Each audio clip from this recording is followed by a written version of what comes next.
Hey, what's up guys, and welcome back to another video on the channel.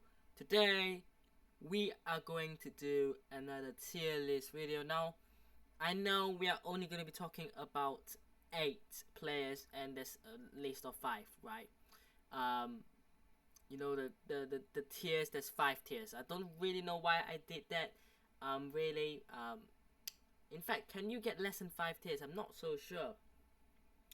Um, but today's topic, I should say, is on players who are rumored to join Premier League clubs. Now, I think because I've only went and find a few players, there will be a second part to this. Maybe there's more. Maybe there's a third part as well. Who knows? But for this first part, I'm gonna go talk about players who are very hot at the moment, who are linked with certain clubs. I'm not going to talk about every club, of course, but I think on the list is Arsenal, Chelsea, Man United, West Ham, and Liverpool and Aston Villa, if I'm not mistaken. Um, so 6 clubs to talk about in terms of transfer rumors. But it's just a slightly shorter version of what we did. Of course, the last one we did was close to an hour, like 50 minutes, right? Um, so, yeah. But I don't think I'm gonna fill all 5 tiers. So just don't really bother too much. But we got must sign, improvement, meh, not convincing, and no. So yeah. Let's get into it. Now, the first player, you can't even see his full face, and that's Rasmus Højlund. And of course, we are going to be talking about him from Manchester United. Um, of course, we know that Manchester United, they need a striker to come in. I don't think Martial is convincing, especially with his injury issues. And apart from Martial, maybe you can try to play Sancho or maybe Rashford at striker, but they don't really have a proper number 9. And for me, they need a proper number 9.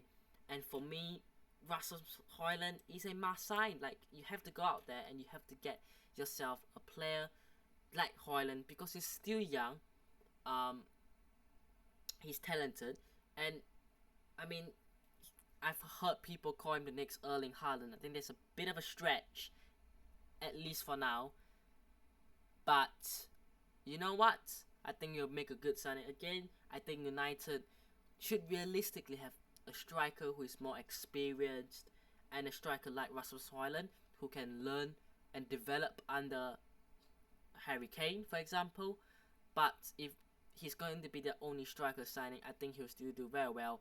I think he can do it, but it's better for his development as a whole if he gets to play and develop with a more experienced player next to him. But of course, top player, about 60 million, is it euros, if I'm not mistaken. Yeah, not a bad deal, and I think he's a must sign because the striker market this summer is not great. Like, not only are there options limited, but the options that are on the market are even more expensive because of technically inflation, because a lot of clubs want a striker. So you're looking at players like Kolo Muani and Victor Osimhen going for over 100 million euros. Harry Kane, over 100 million euros. So over 100 million pounds, 100 million euros. You're looking at these players going for, over 100 million euros, pounds, and realistically, you're not going to get one of these players, especially if you're Manchester United. But for any club to spend those kind of money this summer, I think it's hard to see. So I think Højlund is a much more smart move for Manchester United, and of course, he's not gonna fix all your problems. But of course, if you keep Martial and you have Højlund, you got 2 strikers who, you know, different kind of play styles, but again, a younger one and a more experienced one. But that's if Anthony Martial can stay fit throughout the course of the season, of course. Next up, we have Muhammad Kudus, and you know what, right? You can talk about him for Arsenal, for Chelsea, um, because both clubs have been linked. I'm gonna talk about him for Arsenal, um, or should I talk about him from Chelsea?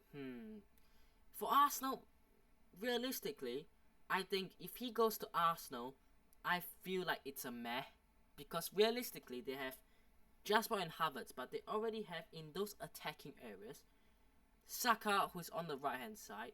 Maybe you can bring Kudus as a competition, but Havertz, Odegaard, Smith Rowe, Martinelli, in those front line, in that front attack, Kudus isn't really going to fit and slot in straight away. But if you're doing Chelsea, improvement. Like, honestly, Chelsea won themselves a, creative-minded player, because yes, they've got Christopher Nkunku, but it seems like he's almost going to be a false nine, right? So let's see. But for Arsenal, it would be a meh, and for Chelsea, it will be improvement. But I'll keep it meh for Arsenal. But just note that if we are doing this for Chelsea, it would be an improvement. But for Arsenal, it's a meh. I don't think they need him. I think they'll be better off if they were to spend more money. I think they'll be better off with maybe another midfielder, but not an attacking one. Maybe more of a box to box, or maybe even defensive midfielder. Because yes, they're buying Declan Rice, but in those midfield areas, if Thomas Partey was to leave, you have Jorginho, you've Declan Rice, you've got El Neni, but they're not really convincing players. So you be better off getting more of a box to box rather than an attacking player. But for Chelsea, like I said, they have been looking at the player that we're going to be talking about later on as well. So stay tuned. I'm pretty sure it's kind of obvious by this point. But for Chelsea, they are looking for that kind of attacking midfielder, creative player. I think Kudus is a good player for that role. But the next one I'm going to talk about is something that came out of nowhere. Now, I'm actually very surprised that no one's talking about this. But it's Leon Goretzka. And I know, a lot of people will be like, where's Goretzka going? Man City? No. Manchester United, maybe? No. Arsenal? No. Okay, who could it be? Chelsea? No. Who? Liverpool? No. It's West Ham. Like, I've actually not believed that Leon Goretzka has been linked to West Ham. Now, I know West Ham have Europa League football, right? They've just won a Conference League. But, honestly, it's something that is not expected. Now, in terms of the player-wise, like, why would he leave Bayern Munich for West Ham? Like, that just makes no sense. But for the club, I mean, Leon Goretzka is worth 45 million euros according to Transfermarkt, like a transfer value. I think Bayern will probably want about 70. Like, I know West Ham have the money, but for me, if you're talking about dream signing, he would be here straight away. And I know that even if it's not a dream signing, he is a good replacement. But I don't think he kind of feels what Declan Rice almost offers, really. For me, no. I don't think they should be going around with the 100 million euros and saying 100 million pounds, sorry, and going, here's 3/4 of what we have for Leon Goretzka. I think what they should be doing is going for younger options and making smarter signings rather than just straight up splash all their cash on one top player. I think he's not really going to replace Declan Rice, because we know how good Declan Rice is defensively but also going forward. So he's not going to fill both. So you'll need 2 to 3 midfielders to fill that role. And if you splash that kind of money on Leon Goretzka, you're not really going to be able to get a top defensive player for what you have left. So I think if you're talking about just unrealistic signings and dream signings, of course, like it will be a yes. I'm not saying that it's not a dream signing. Of course, it's a dream signing. But if you're looking at a smart signing wise, I don't think it's a smart signing for West Ham. But however, if they do sign him, it's great. It's great. It's a great deal. Like, of course, he elevates them to the next level. But again, not just the fact that it isn't like a setting that can take them for the next 10 years, for example. I just can't see this happening. I just can't see Goretzka saying, you know what, Bayern Munich, I'm going to leave a club that's going to win Bundesliga every year, it's going to challenge for the Champions League, and swapping it for West Ham. West Ham could be relegated. Like, they could. Like, I know they won the Conference League, but they could be relegated next season. So, I can't see Goretzka making that step from Bayern to West Ham. You know, if it's a Liverpool, yes, for sure. If it's a Chelsea, yes, for sure. But I can't see West Ham being a yes for Goretzka. But I like the type of signings, rumors at least, that has been thrown around West Ham, to be fair.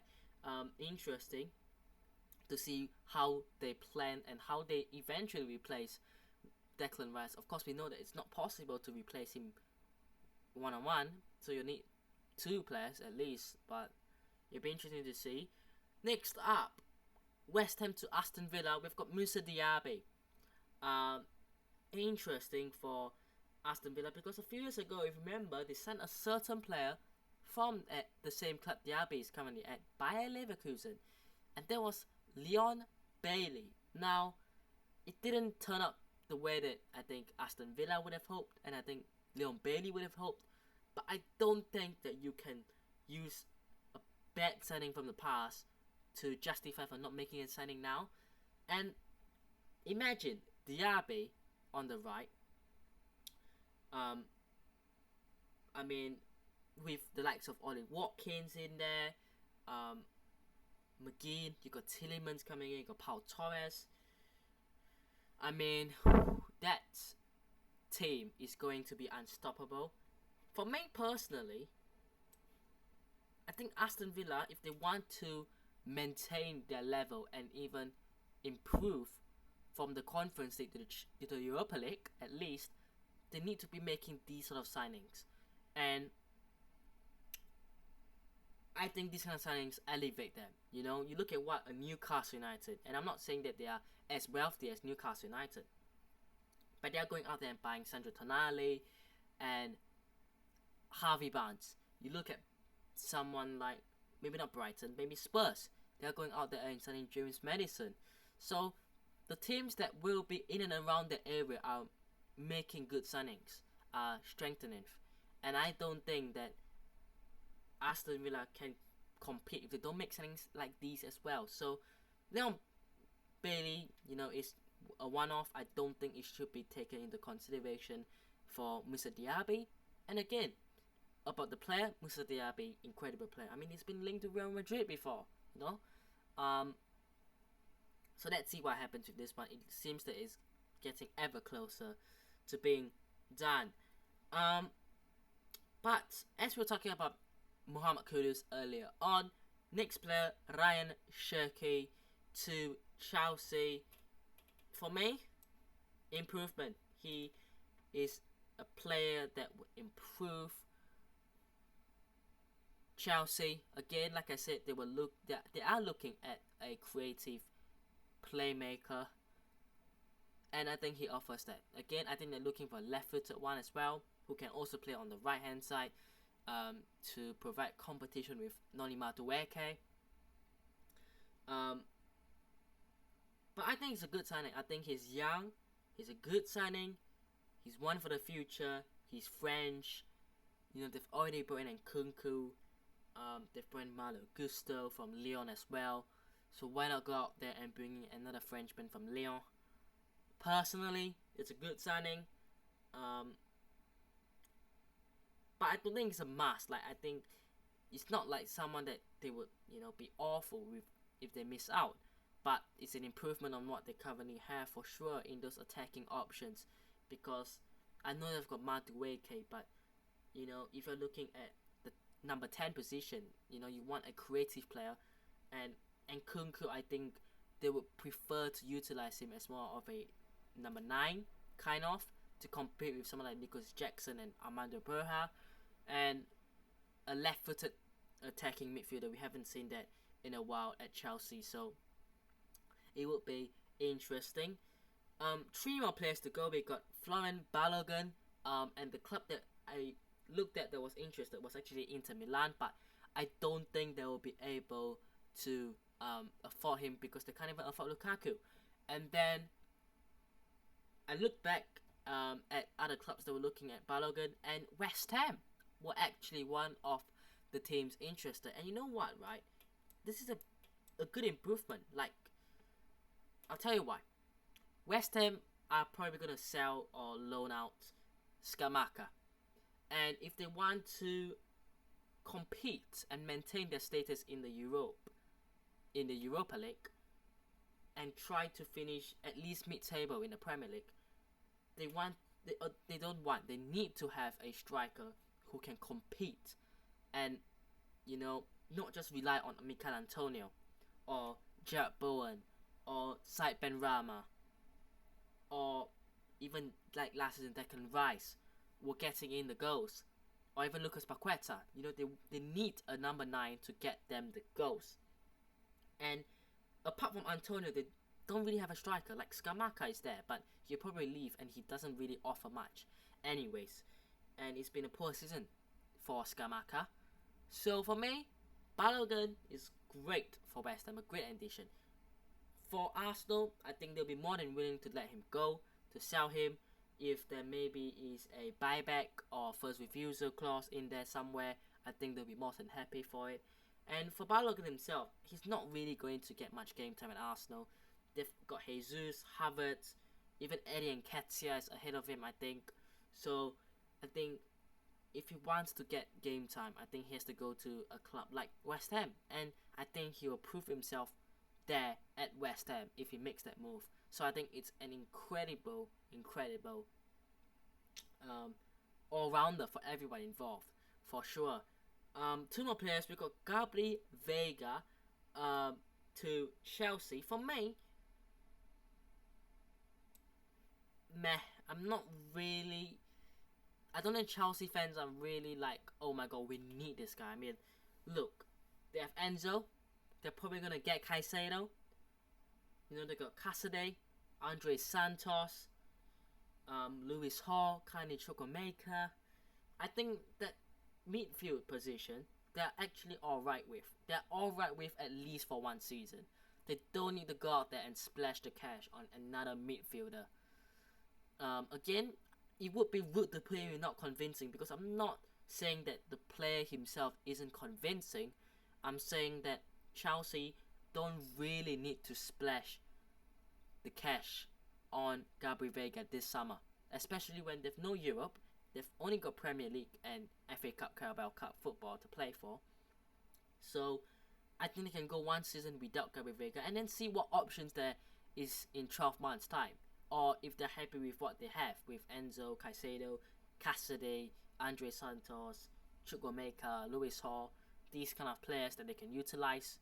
They don't need another midfielder, so I don't think it's like a necessity. But of course, he'll be a good signing. Again, could be 40 million euros or so to get his signature. Let's see.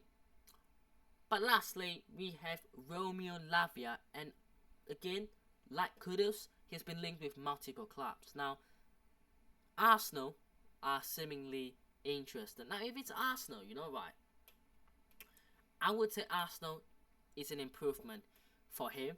I think if we're talking about Arsenal, which we're not, he would be an improvement for me on Thomas Partey there. I think Declan Rice and Romeo Lavia as a duo is incredible, with someone like Odegaard ahead of them, and then Saka, Martinelli, Jesus. That team with Lavia completes the puzzle in my opinion. But I'm going to talk about him to Liverpool, which brings it up a level, because I think Liverpool must sign Romeo Lavia. And I'll tell you why. Liverpool have done incredible business this summer so far. Dominic Szoboszlai and Alexis McAllister coming in the midfield.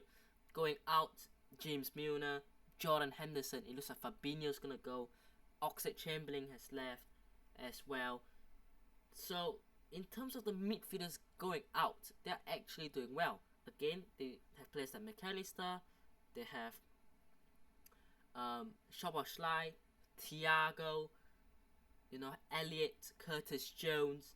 But if you notice a trend, none of these midfielders, and as I was saying, like even Trent Alexander-Arnold, none of these players are actually defensive-minded midfielders. So, what was the big issue last season? The lack of midfielders at Liverpool to change things up, and they have, in my opinion, done well to change their midfield. But I think that now they're missing that one last step, one last puzzle, which is a defensive midfielder. Now there are other options, right? Calvin Phillips, Palhinha, Florentino from Benfica. There are multiple options out there. I mean, they've even been linked with Aurélien Tchouaméni, which is a joke. But I think Lavia is a great signing, and I would like to see him at Liverpool. Like, it's rumored that Southampton won £50 million. I mean, I don't think that's unreasonable. Like, next summer they can get £40 million from Man City if they choose to, activate the buyback clause. So, look, for me, I think Lavia will be a massive addition into their midfield. And I think if Liverpool get a defensive midfielder, whether that's Lavia or not, I think they can really push for top 3. I think Liverpool could get into the top 3 next season. But that's dependent on whether they get the defensive midfielder. And for me, I think Romeo Lavia is the best option. But that's my opinion. Some people might disagree, some might agree. But let me know what your thoughts are on these 8 players tier list. Now, there's not any player that I don't think is not convincing, so I maybe shouldn't have added that tier in there. But let me know if there is gonna be any changes that you would make. And that'll be it for today's video. I hope you guys have enjoyed today's video. Hit the like button if you're still, subscribe, turn the notifications on already, and I'll see you guys in the next one. Peace.